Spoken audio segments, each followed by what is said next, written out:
Assalamu alaikum, everyone. Thank you for joining us today in the ESEM Poison Hour. Today's topic will be about from kitchen to sink, from the kitchen sink to the 𝗍𝗶𝗊, a toxicologist master class. It will be given to us by my dear colleague, Dr. 𝗍𝗫 𝗫𝗍. Dr. 𝗍𝗫 𝗫𝗍 is a clinical toxicologist. She's the vice president of the toxicology interest group at ESEM.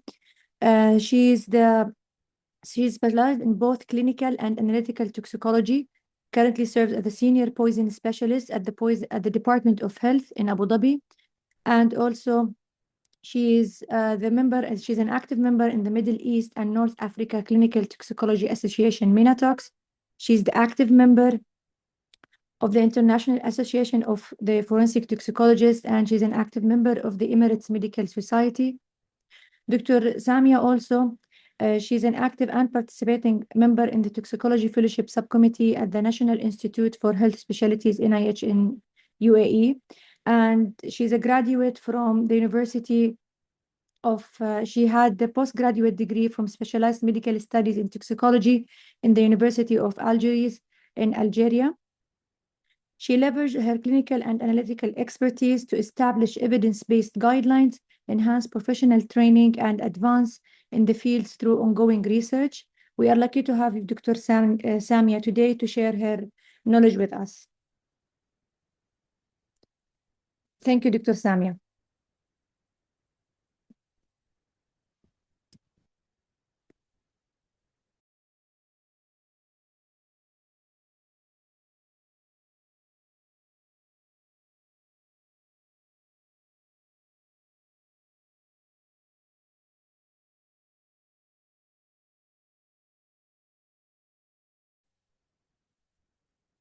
Hello, everyone. Welcome, colleagues, to our version of our webinar, the Poison Hour. Thank you so much, my dear Dr. Lara, for this great presentation. When you are, guys, on a busy shift, when you are in a busy shift, so you do not need a basic, biochemical review. So you need actionable and evidence-based guidance so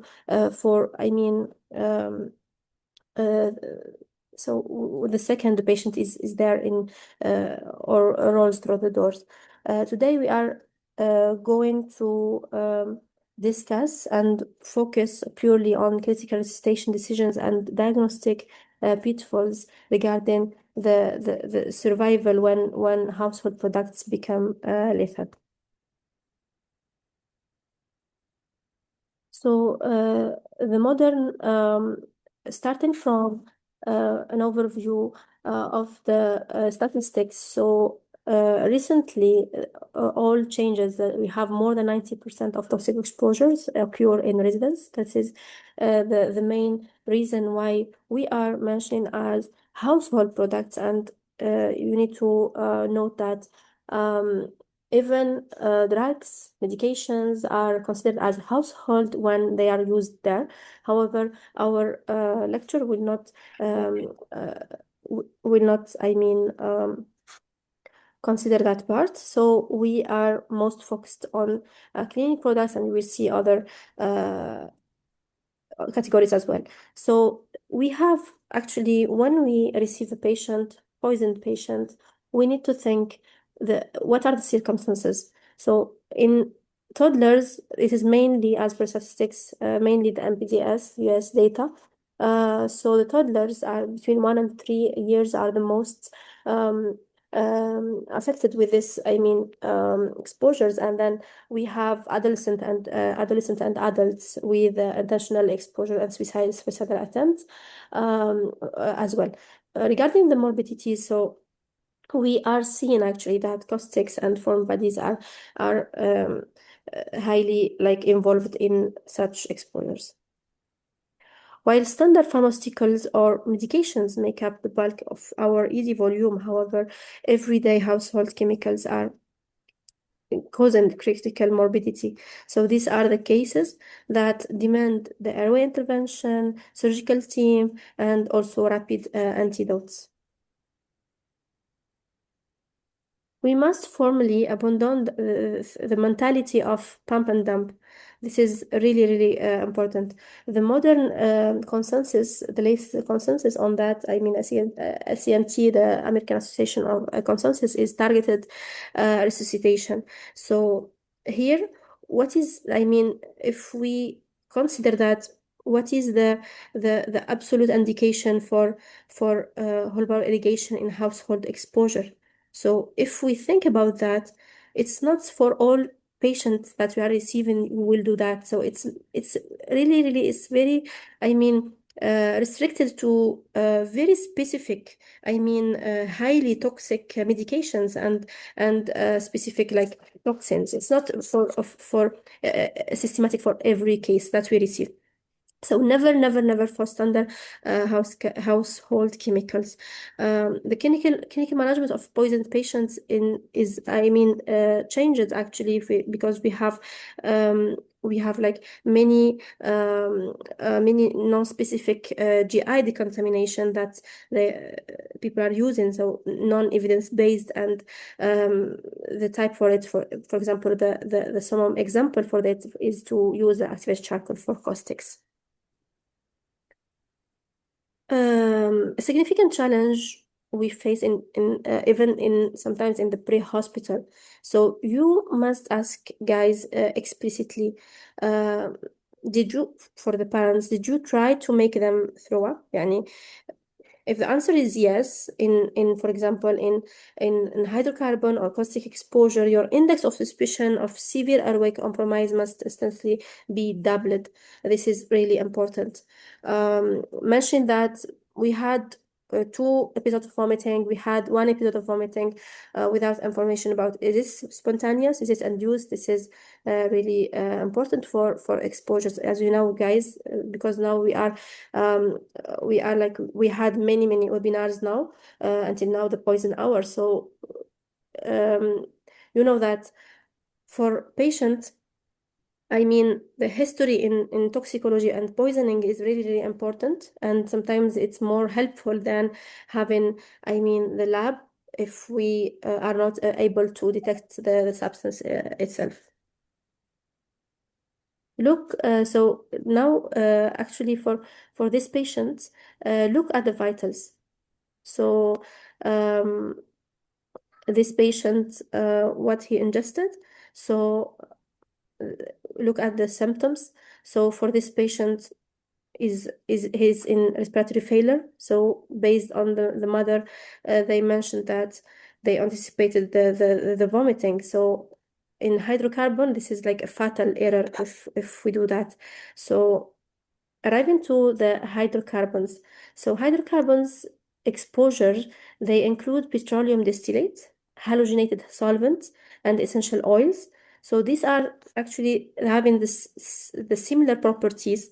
However, they have some distance as well, differences between them. So the primary morbidity here does not stem from the systemic GI absorption, but rather their hazardous, I mean, physical properties leading to pulmonary catastrophe, as you can see in this. So this hydrocarbons, what will do, it will defy, I mean, gravity. So they spread across mucosal surfaces instantly. And if we think that, as you see here, the findings in this X-ray, it will demonstrate profound chemical pneumonitis. So the surfactant is gone. So the effect of this, I mean, the surfactant is gone and the alveoli are collapsed. So the result in what will result? We will have the hypoxia, which is like highly refractory to standard oxygen therapy, because you are dealing with, I mean, massive intrapulmonary right to left shunting. So this is for the case. So what we need to do, we need to support the airways.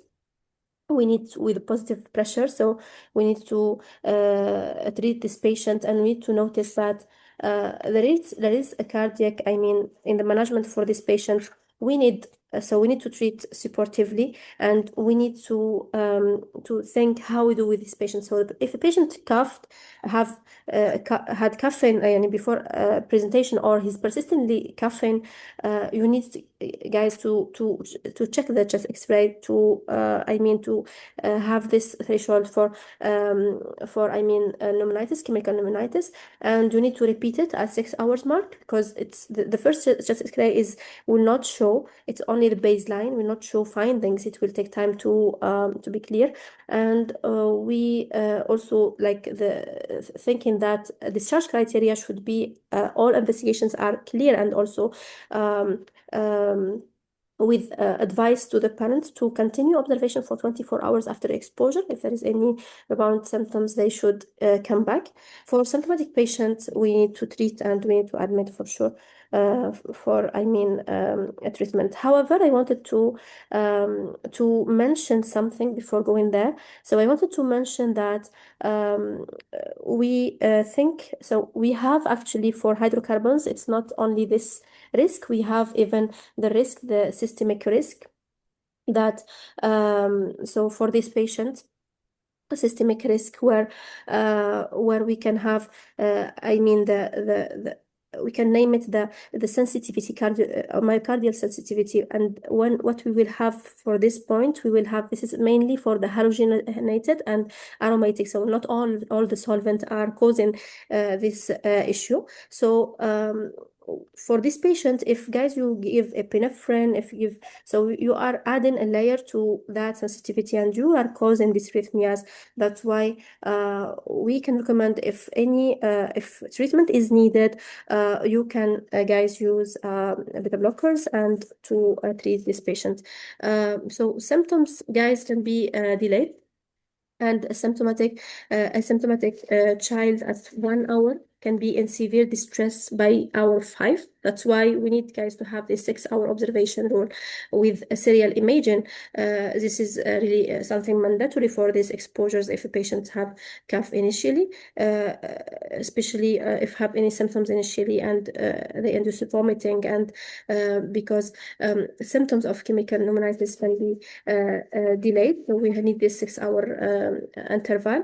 But the patient, if we have, for example, the patient, they are not, for example, they are not suspecting any aspiration, and the patient is totally fine and adults, so we can consider like observation for himself. If there is any respiratory symptoms, he should come back directly. So this is depending on the case. So beyond, like if we consider, so beyond the lungs, certain hydrocarbons heavily target the brain. If we consider,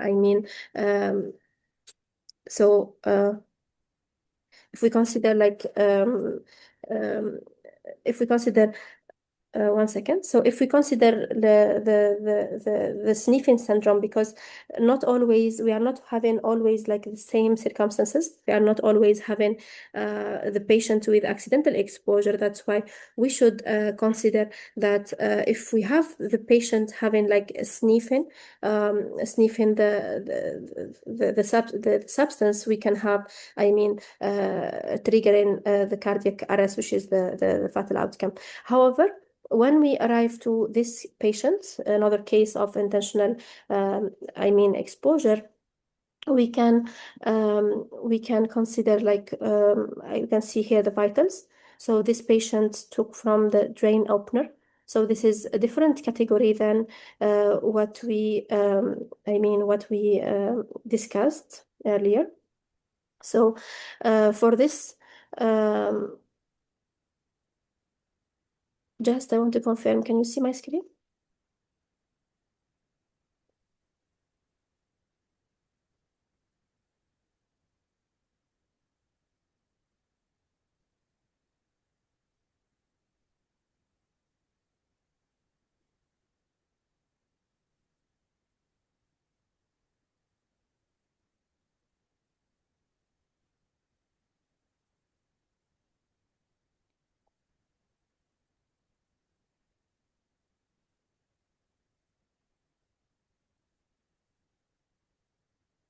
So we shift from the toddler to the high acuity adult. So your intern wants to place a nasogastric tube to suction out the remaining liquid and give her a glass of water. So to dilute the chemical. Why must you stop them immediately? So any answers in the chat? You can answer, guys, meanwhile. So having like this section is really, really important for this lecture. Caustic ingestions remain one of the most clinical devastating household emergencies. This is capable of profound immediate morbidity, including transmural esophagus perforation or delayed strictures and malignant transformation as well.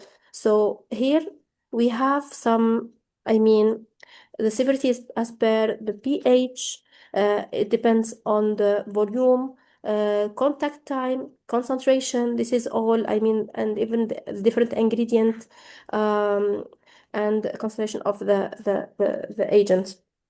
So the toxicodynamics of caustic GI injuries, it's the same like why, guys, we emphasize that we need to have a thorough examination, the oral examination, and if we find any local oral burns or any local effects, we need to keep the patient. So why? Because what's happening inside the mouth will happen inside. So this is a small picture that what you can see if you scope the patient.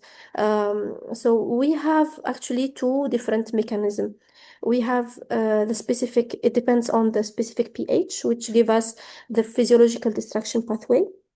So this will directly inform us, the clinical trajectory and anticipated anatomical distribution of the burns. So this is really important. So we have alkaline and we have acidic.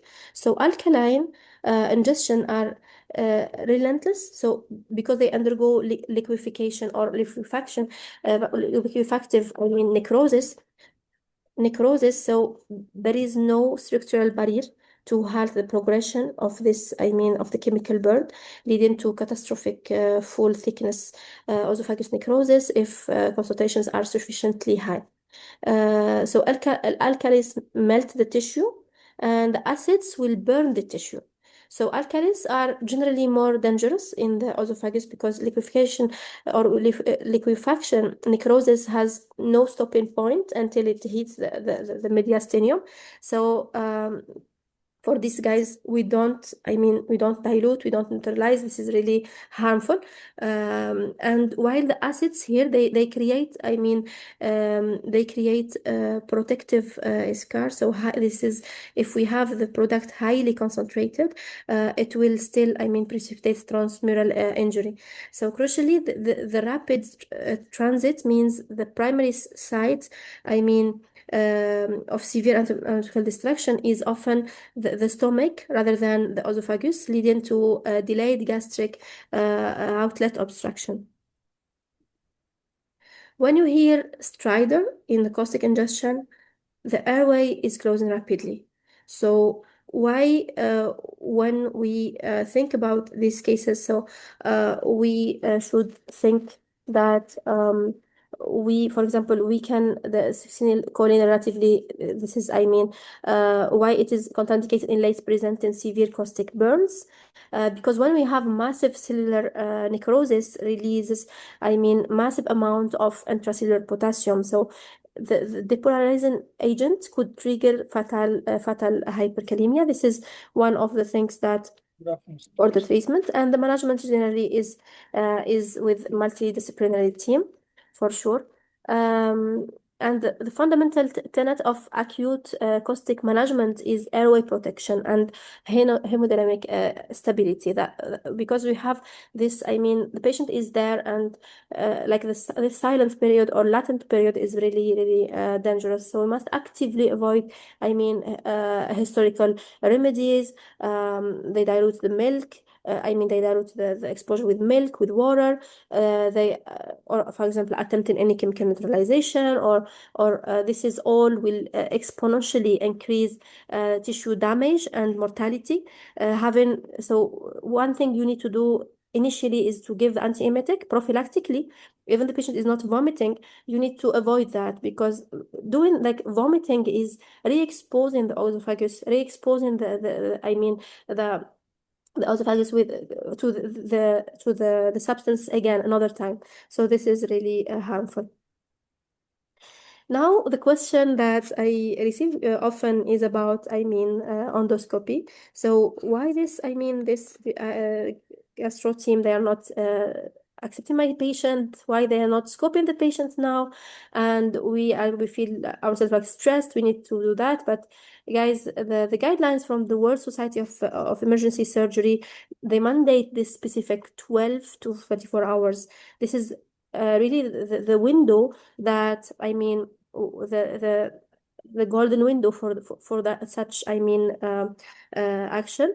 So if we can consider, if we do it delayed, so if we have it later, we will have mucosal sloughing, and also the fibroplasia will begin, rendering the esophagus wall dangerously thin and prone to instrumental rupture. So this is about the delayed endoscopy. So we do not rush. So we do not rush it, and we do not delay it. So this is the spot to have it between that. So if we do it, for example, after 36 hours, we might cause it might push right through the necrotic esophagus.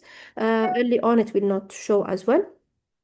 So here, guys, this is the classification. The classification universally, this will dictate the nutritional interventions, discharge timing, and prediction for any long-term strictures formation. So this will differentiate between the grade 2A, grade 2B.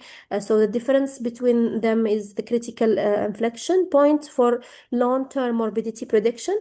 And so this is so above grade 2B and above, this means near certainty of strictures requiring repeated balloon dilation, and also eventually the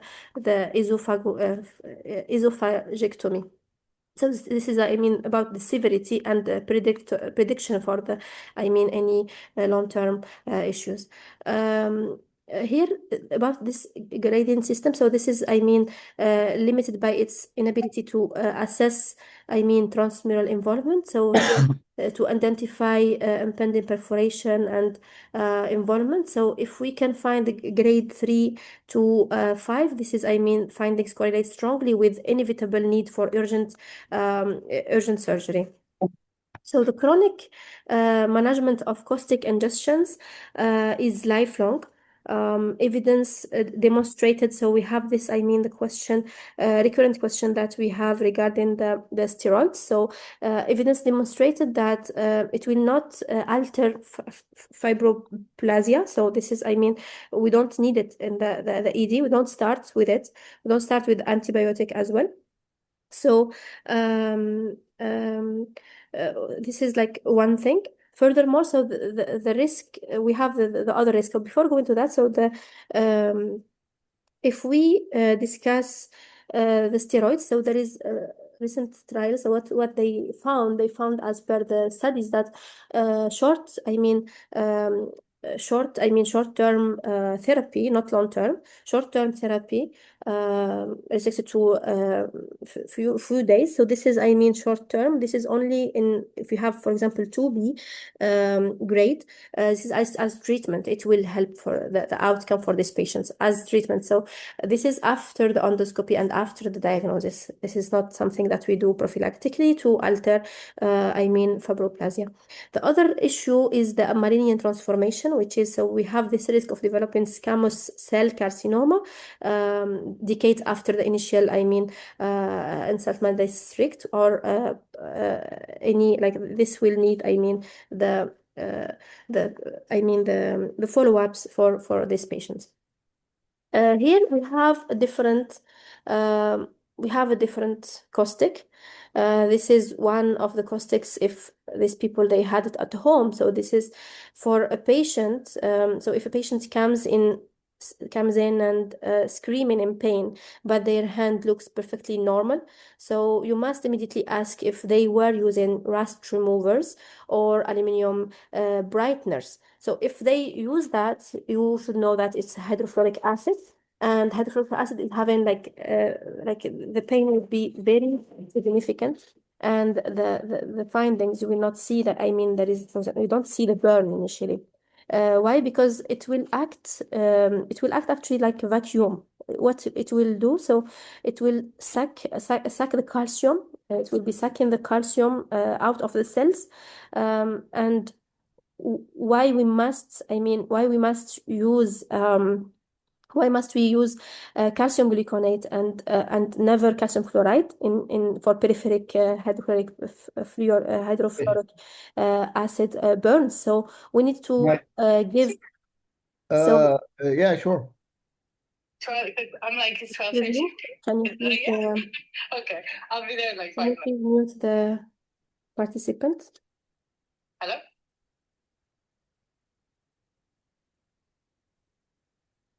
No, you hear me there?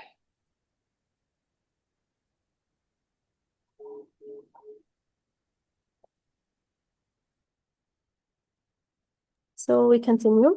So we have we said that when we use calcium chloride, it's highly sclerosing, and it will extravasate, and it will cause iatrogenic necrosis. So this is important. So let's go now, guys, to another type of product. So detergent, generally, if we are speaking always about the household, detergent are irritant, because we have a classification: irritant and corrosive. How we know about the pH? We spoke about alkaline, we spoke about acids, but which level I should be concerned? So the pH should be between not less than 3 to 4, and not more than 12. So this is, I mean, if you are in this interval, you have a product which is irritant. If you are upper or above that level or less, so we will be in acid and alkaline. For this detergent, so generally they are irritant, and they are, I mean, if it's accidental, it will be, I mean, limited to minor GI upset. So depending on the amount as well.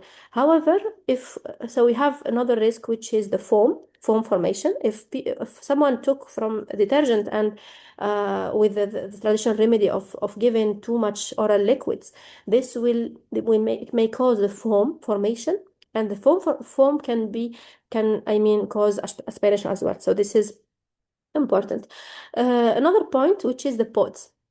This is something that we are developing things, and we are using new technologies for our daily, basis activities. So the single-use detergent sacks that this altered our epidemiology of detergent poisoning. So unlike the mild traditional liquids, these pods contain highly concentrated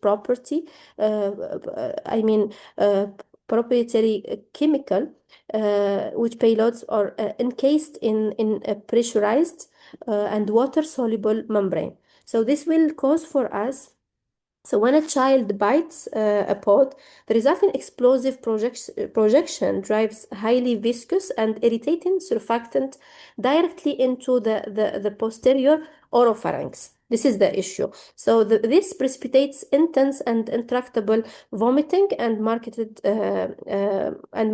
dysphagia. So we finished with the first part. Now if you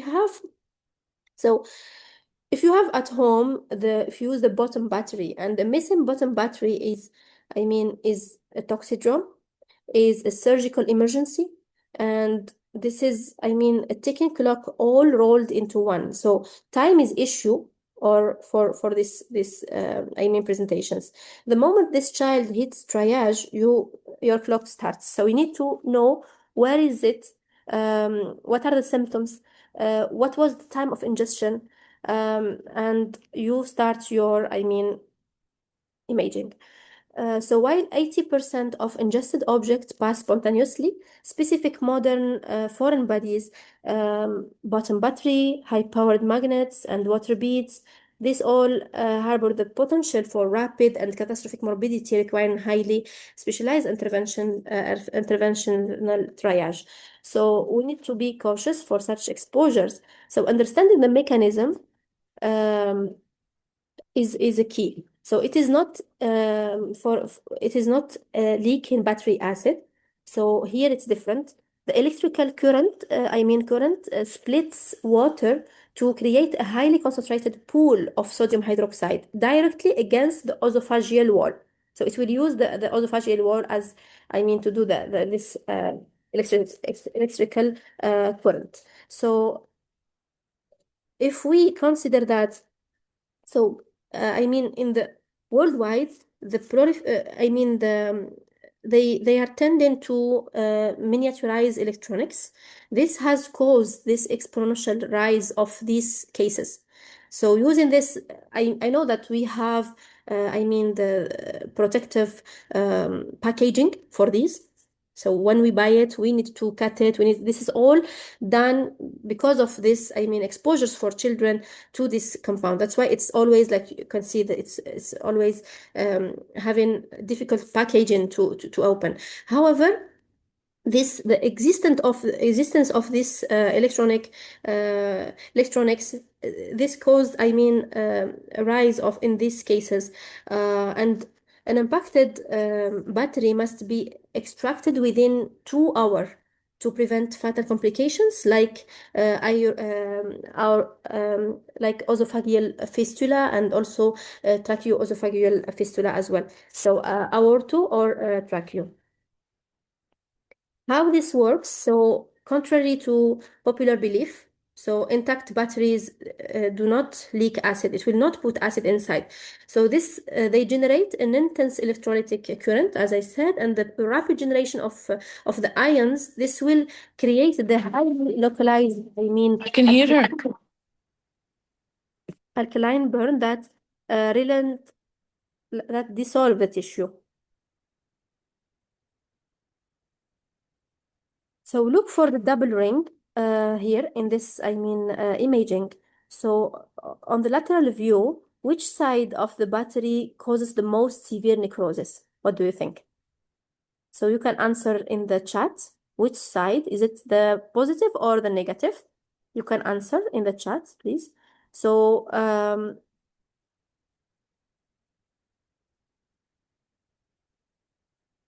so we have the flat and the other part. So always we think that, so the flat cathode, which is a negative pole, is where the hydroxide is generated. So whichever direction the flat side is facing, this dictates the direction of the burn. So always it's the flat cathode, which is the negative pole containing where the hydroxide is generated. So this is, here, in the protocols, we have some changes. So we have like the honey and sucralfate. This will buy you time. They do not stop the burn, but they slow it down significantly while you are waiting for the surgical team to arrive. So this is something very helpful. The honey was established years ago about, this intervention actively delayed the alkaline injury while awaiting that, the endoscopic retrieval, and the administration of these mitigating agents must never, under any circumstances, delay patient transport to the OR. So this is really important. This is something helpful. However, it should never delay the intervention. This is significantly helpful for this to delay the effect. To slow down the injury. Pioneering protocols, from nationwide here of this, protocols they are sharing. They are mandate for children mainly, or pediatric EDs. So they mandate this, targeted acetic acid irrigation. Without it, residual alkaline environment continue to destroy the tissue for days, even after the battery is physically removed. So this is one of the treatments. Other things, so we can have the sentinel bleed. This is something which is a red flag. Pulling the battery out during endoscopy will unplug the hole, and the patient will bleed to death in seconds. So this is really, so we need to take, this is something really, really important. We need to have the CT angiogram first. This patient here, so this, for example, this patient, he didn't tell his parents he swallowed anything. You order an abdominal film and see multiple high-powered new neodymium magnets. And can we just wait for them to pass? What do you think? You can just answer with the yes or no.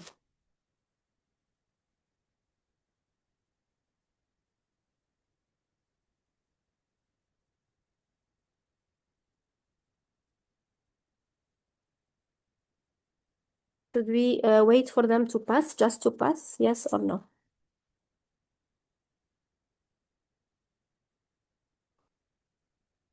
So we have yes, we have no, so we have different, answers.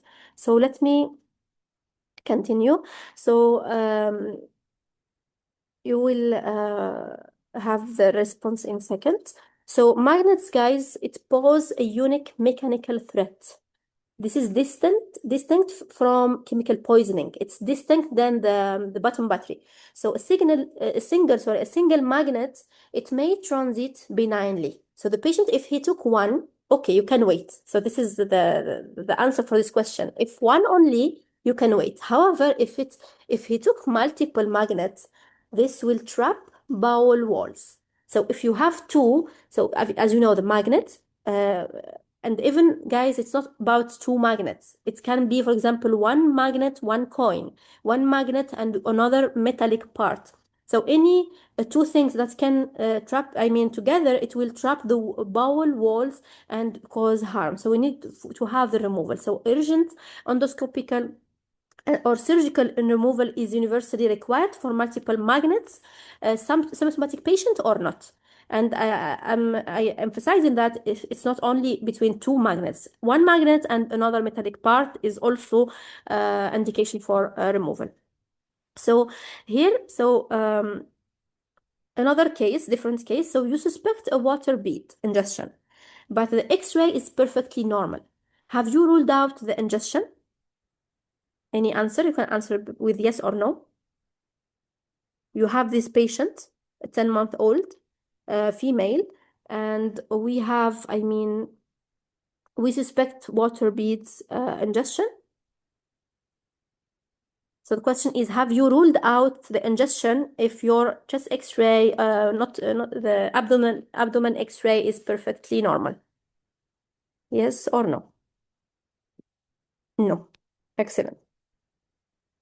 The answer is no. Why? Because we have, we are, falling into the radiolucent trap. So this is something that we cannot detect with radiology, with the X-rays.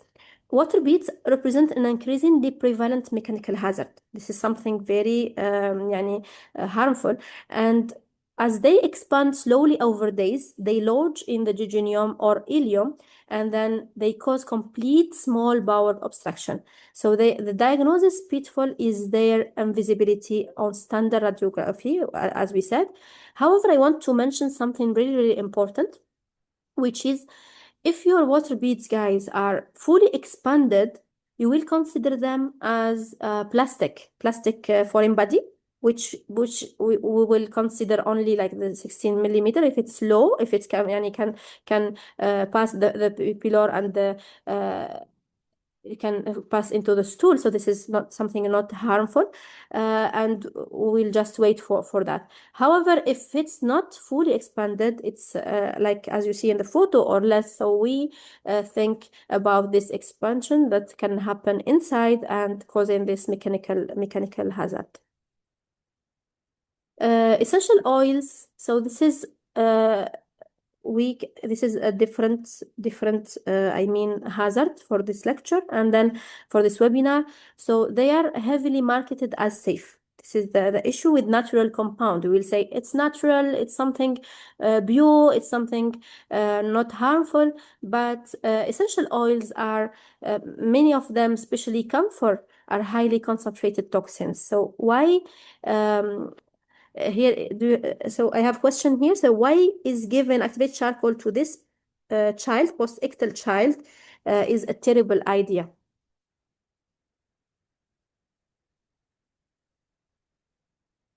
This patient was seasoned, and we have this, I mean, history of taking this oil. So why this? Yeah, aspiration risk. Yeah. So this is terrible idea for this patient. And even we will see. So even the with oil, so it's contraindication, even causing the vomiting and aspiration. So domestic products, if we consider, if we go to moth repellent, so domestic moth repellent remains significant hazard. This is due to their resemblance to hard candy.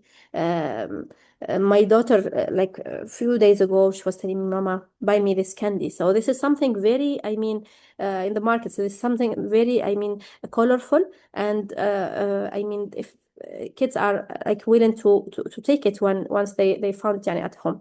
So identifying the specific chemical constituent is vital, because not all of them are naphthalene based. So our toxicology profile and treatment will diverge completely. However, if we cannot do that, we can, I mean, consider as the worst case scenario and watch for symptoms and treat for as causing, like considering that it's worst case scenario to be naphthalene, and do our approach accordingly. So because the original packaging is usually absent for these patients, for these exposures, the bedside test, this one is using like to have this gravities, different gravities, specific gravities of this, I mean, compound. This will provide like a rapid differentiation. So if we drop the mothball in water first, then move it to D50 or saturated salt solution to pinpoint the exact chemical identity, so we can do this test.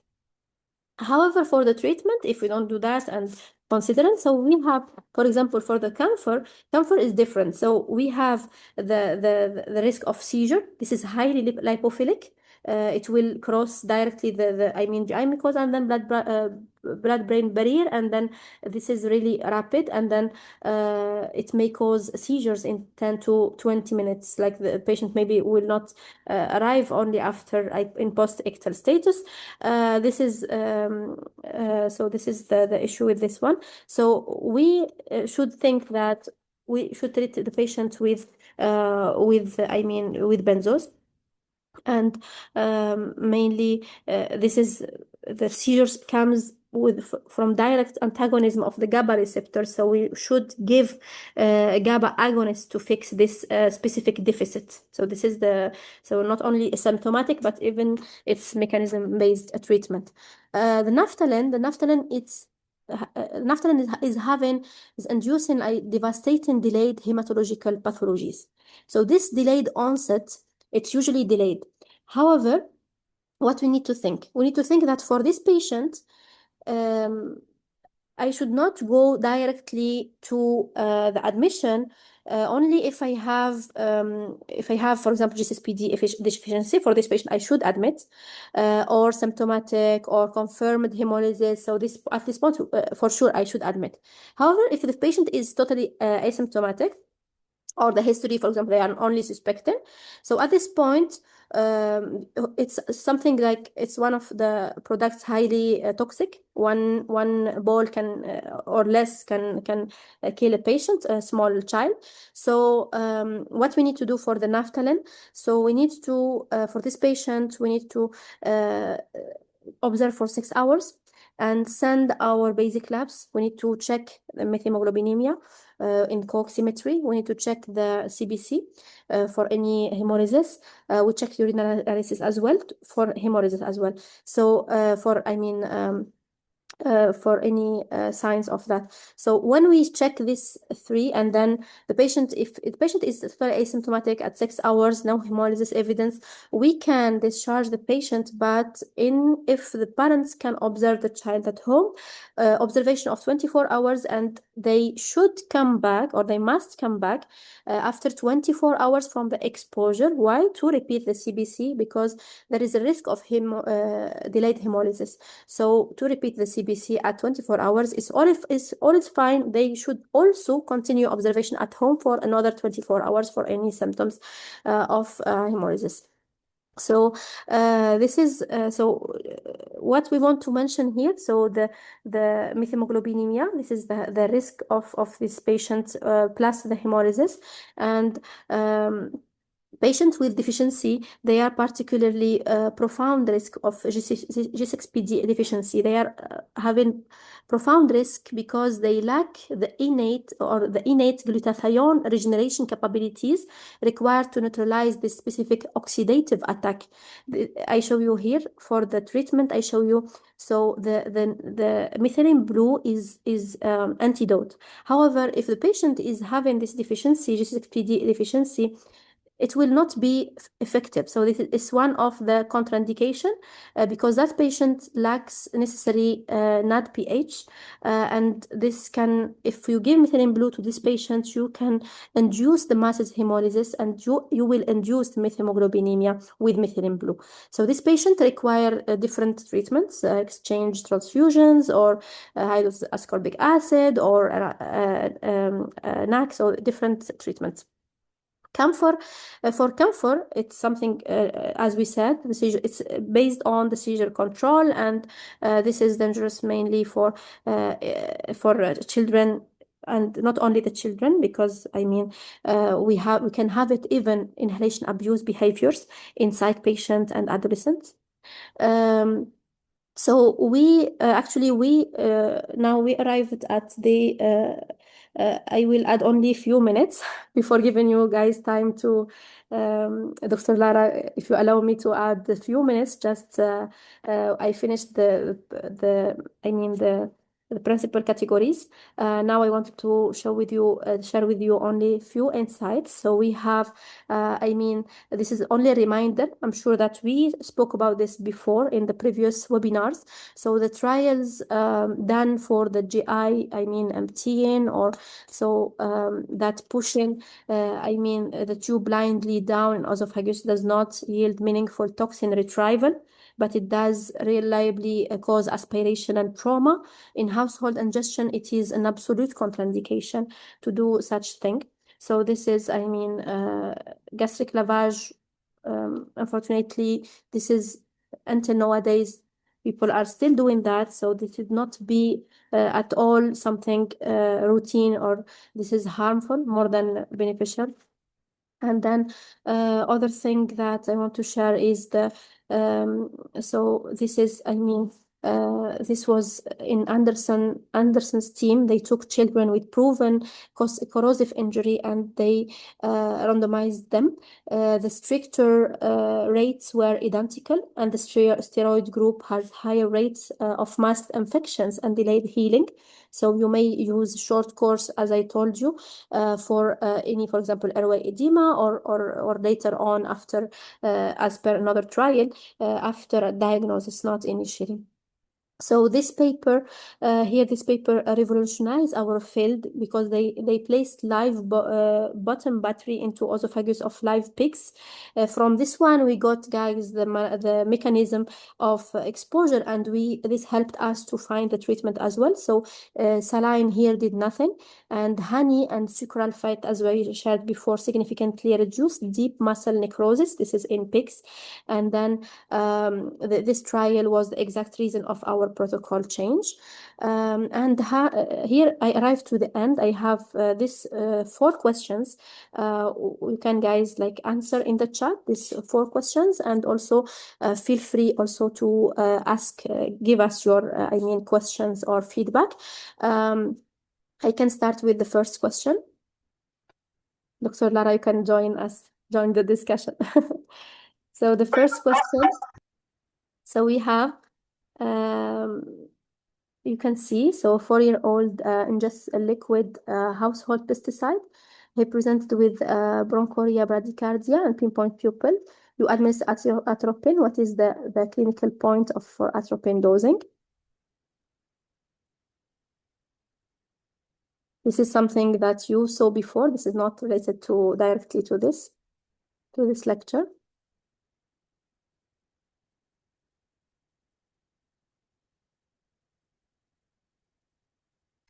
So you can write your answers in the chat box for the first So question. Lang are clear.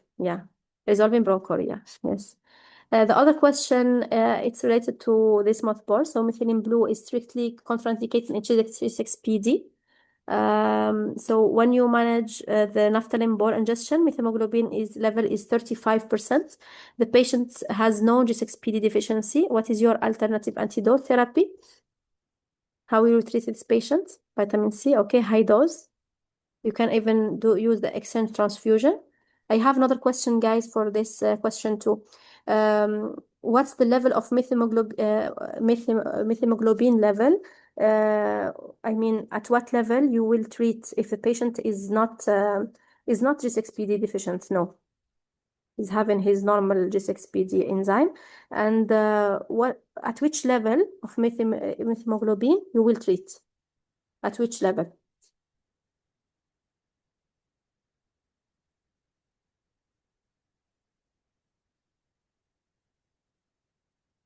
You can write numbers.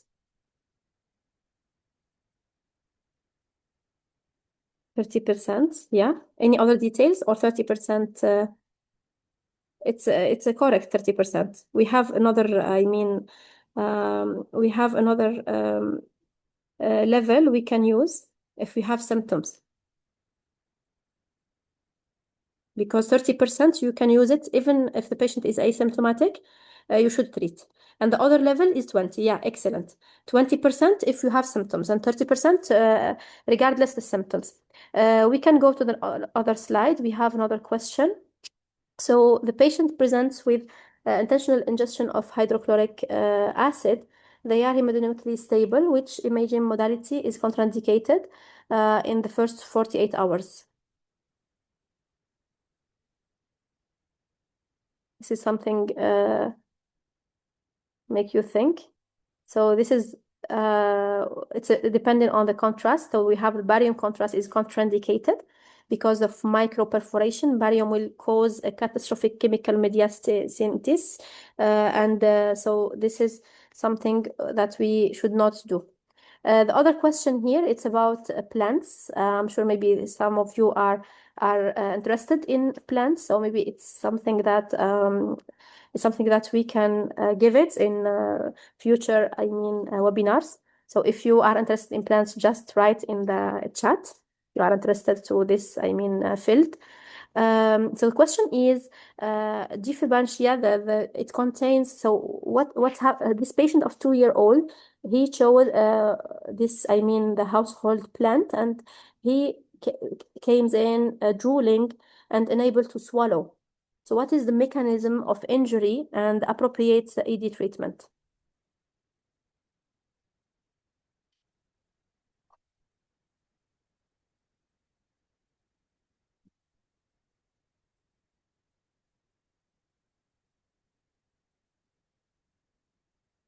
Yes, it's irritant. Yeah, it's that irritant. So this plant exactly, it contains insoluble calcium oxalate rapids. So this is like if you can see it in microscope, you will find it as needles that shoot into the mucous membrane. So the treatment is purely supportive. Yeah, exact. So we do not attempt any decontamination, and it's purely supportive. So we arrived to the end of the webinar. Just please let us know if you have any questions now in the chat. Dr. Sami, I believe there's one question about the use of honey in button batteries. How much do we give in, or how much it will be provided to the patient? And can they use the normal honey that's available in the house? Yeah, the honey, they can give the normal honey given to in the house, usually 1 spoon. This is usually what we give. It depends on 5 ml to 10 ml. This is usually what we give. And there is many like recommendation that they recommend to like keeping repeating giving like the honey until the arrival to the ED, until doing like repeating that until we have the intervention.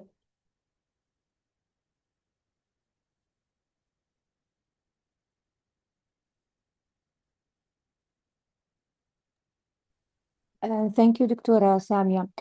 So I just want to ask some questions like because we see a lot of kids that they have these ingestions. Maybe this is a question that not much of relation to as a toxicology, but any assessment regarding any possibility of non-accidental injuries or like possibility of abuse. Do we have any specific approach to those cases or specific report to such cases if we have a child who had such an exposure? Do you mean here in UAE? Yes, like when they receive such calls in the poison center, is there any specific protocol or plans, or even in the ED? Actually, in as far as I know, and even our audience, they can share. So as far as I know, there is established child protection system in the hospitals. They should report if they suspect. So the frontline physicians are the best actors in this field, because they detect this child of abuse or child neglect, and then they notify the child protection team. So I believe in Abu Dhabi there is a system like this, but I'm not aware if in Dubai you have the same. Yeah, also we have the same in Dubai, but I think this is just a small reminder. We always focus on the physical injuries, like if the child had a trauma or we see any external injuries. But just remember also that if you notice that a child who comes frequently to the emergency with what's claimed to be an accidental ingestion, child abuse and neglect should be part of the assessment in those cases, because maybe it can happen once or twice, but if you have a child who's frequently coming or with some unexplained types of ingestion, always they need to remember that they need to raise the suspicion of possibility, at least child neglect rather than abuse, if they don't want to form it as abuse case. Yes, I agree on that. This is really important for such patients. Especially, for example, if we find the patient like sedated, with multiple, for example, with the drug, exposure, multiple pills, and coming frequently to the ED with same presentation or same, exposure. So this is like a red flag for such small like children.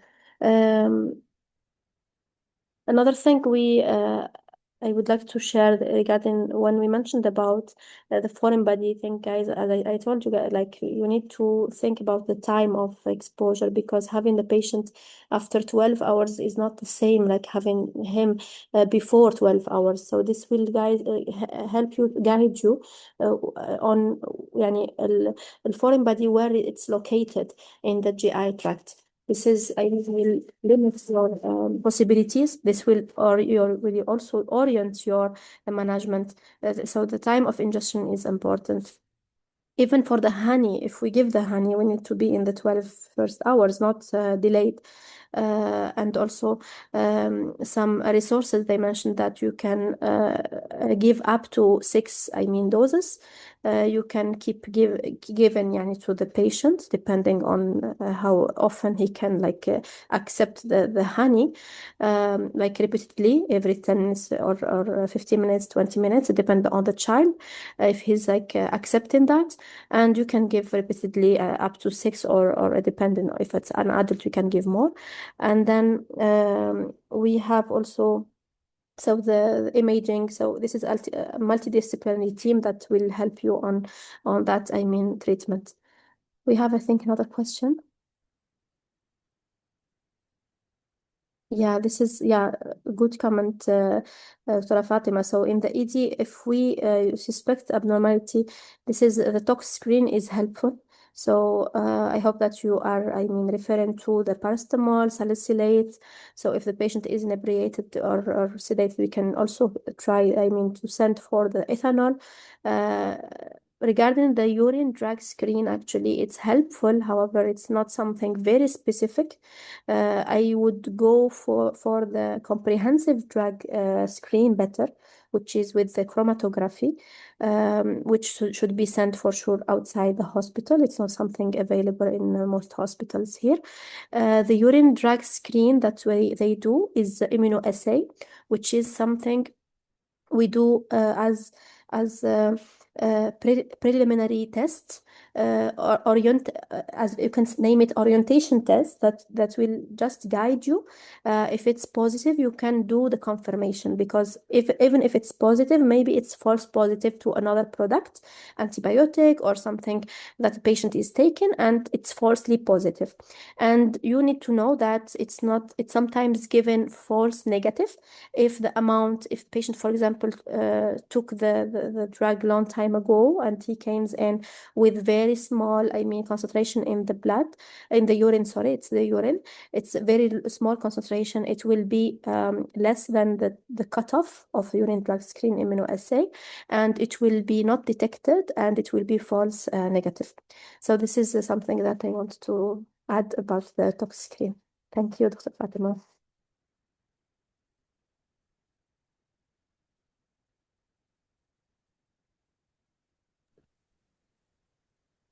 Thank you, Dr. Samia. It's really well informative, and I learned new things also today. Anyone has any questions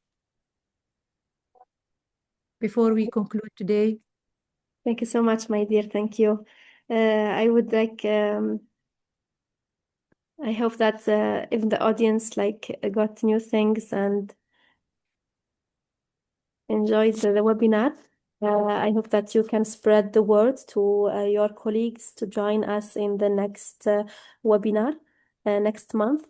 And also, if you have a specific topic that you need support in it, you need to have more information on it, you can just write it here, or even when you receive the survey later, so you can just write the topic that you are interested in. Thank you so much, Dr. Lara. Thank you. Thank you very much, Doctora.